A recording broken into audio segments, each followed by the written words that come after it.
On the night of November 7th, 1990, more than 40 people standing on a hotel rooftop in Montreal, Canada, shared a once-in-a-lifetime experience.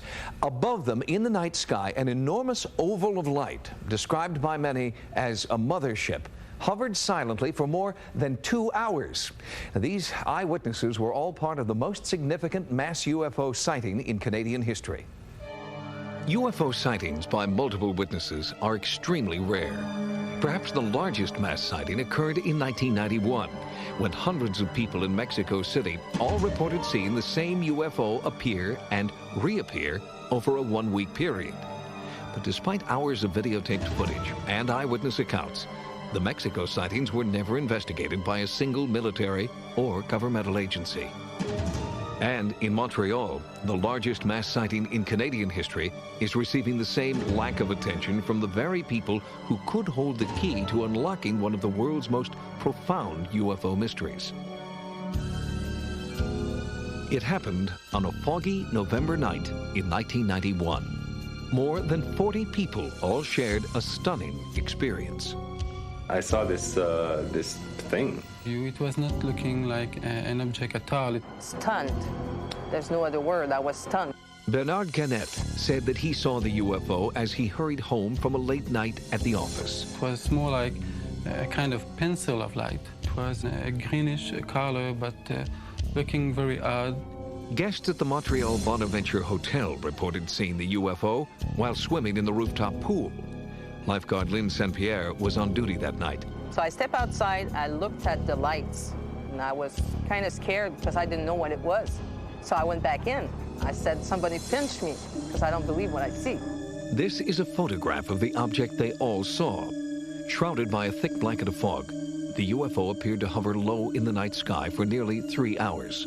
My first reaction while driving was, well, it's probably some kind of a promotional stunt for the Olympic Stadium, you know, probably a game or something. I saw about, I would say, 6, 7, 8 spots within the shape of an egg. I could even hear the sound the thing was making. It was a very definite purring sound, you know, some kind of a... Every corners that I went, I had that thing over my head. I was puzzled, basically, as to, you know, what is this thing? But never did I think that I was seeing a UFO of some sort, you know, or that this thing would be coming from God knows where. Eyewitnesses called Montreal's largest French-language newspaper, La Presse. A reporter and photographer were dispatched to the hotel rooftop. I believe that I have seen lights or glimmers, but I cannot say at all what it is. A nearby construction site was lit with spotlights pointed skyward. Some eyewitnesses dismissed what they were seeing as the light's reflection in the fog. After those lights were shut down, the phenomenon, the lights remained in the sky, so it was not a reflection of some sort. Constable Moray received the first reports of a UFO sighting. He called the airport and the military to see if they were picking up the object on radar. They were not. Well, in my experience, I did see a fair bit of everything, but I never encountered anything similar to that. It did not disappear quickly, it faded away type of thing. The next morning, a cursory account of the UFO sighting, written by Jules Bellevaux, was published in La Presse, accompanied by one of the pictures taken by photographer Marcel Laroche from the hotel rooftop. Bernard Gannett read that article and realized that what he had seen the night before needed further investigation. The police were unresponsive, so Gannett contacted aerial anomalies expert Dr. Richard Haynes. One of the things that's important about this sighting is the number of highly credible eyewitnesses that later drew pictures of what they saw. They all pretty much saw the same thing. Well, why is that significant? Because it says it is not hallucination. Dr. Haynes examined the color negatives of the UFO photographs. He also analyzed digital enhancements of the images, which yielded controversial results. We are talking here about an object. It was not a light reflection, let's say from a man-made lights on the ground. During their investigation, Gannett and Haynes also discovered that a military base a few miles from the hotel had experienced an unexplained power failure on the night of the UFO sightings. The base experienced a 12,000 volt lead failure for a period of time. I find that very interesting. A computer mock-up of the UFO was created based on measurements done on site. It was determined that the UFO could have been over 6,000 feet wide. The calculations and an exhaustive research report went to more than 50 organizations. Not one responded.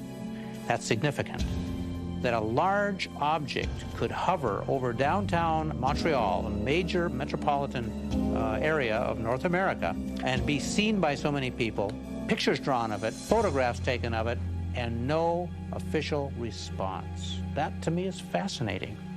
It was something quite extraordinary.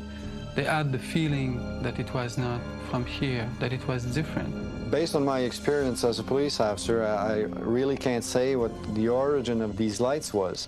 I'll remember it for the rest of my life, that's for sure. But since I made a lot of interviews, everybody's asking me questions and recognizing me in the street. They won't stop me, but they look at me like I'm a UFO. It changed my life in that kind of way. I know that I've seen something, I've heard the thing, and no way someone's going to convince me that I've seen some kind of a tricky lighting pattern. I mean, there was an object up there. It corresponds to the descriptions that were taken from the other people on site, and I'll never forget it, essentially.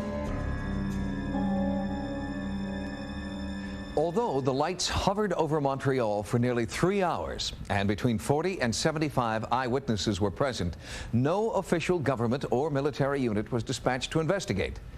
One wonders what it would take for authorities to feel a sighting is worthy of investigation.